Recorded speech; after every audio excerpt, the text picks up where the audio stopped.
The next speaker, another longtime friend of Save Our Neighborhood. He's a former mayor and council member of Rolling Hills Estates. He served for over 20 years. On the website, you still see him riding a horse. Currently, he's on the board of the Southern California Clean Power Alliance.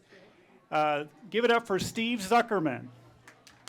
Thank you very much. I'm going to be very, very brief. I kind of want to limit my comments to the project, the Butcher Solana project, and to the housing issue that everyone, I think, has already outlined pretty well. I think my main point that I'd like to bring out about that is regardless of this contract or regardless of lawsuits that other cities may be engaged in right now, for example, Huntington Beach, I think the most important thing is local control, and long-term, the only way to deal with that is a constitutional amendment, and that's going to have to come in the manner that Mike is talking about.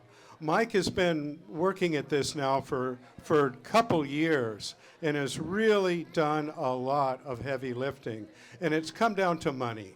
It really has, because the movement needs signatures. Signatures need signature gatherers. It's my understanding right now that a signature costs about $5, but as we get closer to election time, that goes up. And that could go up, I've heard, to as much as $15, which could be critical in this effort. If there's anything that anyone should walk away from this meeting with, it's a commitment, whether it's large or small. Some people have written some very large six-figure checks. A lot of people have written two-figure checks. Any check would be very, very important. You'll find where, I think Mike's right back in the rear right now, and here's Joan, who's been Mike's right-hand lady the whole time with envelopes. Take one of these home and figure, look, I'm paying a lot of money now for whatever it is, my extra streaming service, my special coffees at Starbucks with my buddies on Saturday morning, whatever it is, look at that and then look at what this represents, and please put a check in this envelope and send it. And if nothing else makes any sense from this meeting, that should. I've been on our city council. Actually, I was on for 25 years. More and more grandchildren as I get older, and it finally became time for me to say goodbye. Debbie Segura was going to be here. She was busy. She's now our council member, and I'm kind of filling in for her. But I'm reluctant to, quote, represent the city. I'm no longer on the council. What I can tell you is that the most important reason for a city to exist is the reason that John gave, and that is local control, more specifically, land use planning. If you cannot engage in your own local land use planning, what's the point of a city? I cannot think of anything more germane, more elemental to what a city is for. Our city also started for the same reason. We were county unincorporated, and we started seeing approval of projects. This was way back when, in the mid-50s, that we thought threatened what we felt was an important way of life for the people that already lived there.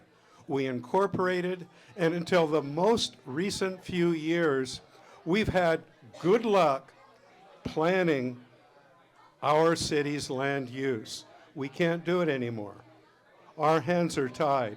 And to be honest, it's beyond depressing. I can get into details. They talk about these regional housing needs assessment numbers. Those numbers, those numbers are not the numbers that the state's Department of Economics came up with. They were tasked with this. They came up with a number, and community and housing development pushed them out of the way and arbitrarily impose numbers that absolutely don't make sense. I'm going to say one more thing, and I apologize, and that is people talk about the need for, quote, more housing. My feeling is there has to be priorities in anything we do, and the priority should be homelessness.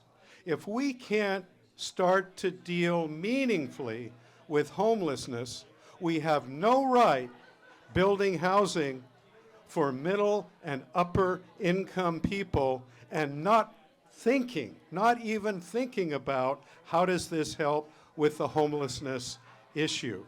So I think from an ethical standpoint and from a local control standpoint, this is probably the biggest watershed development that I'll ever see in my lifetime. And I want you to take an envelope, and I want you to put a check in it, and I want you to get this to the people that know what they're doing.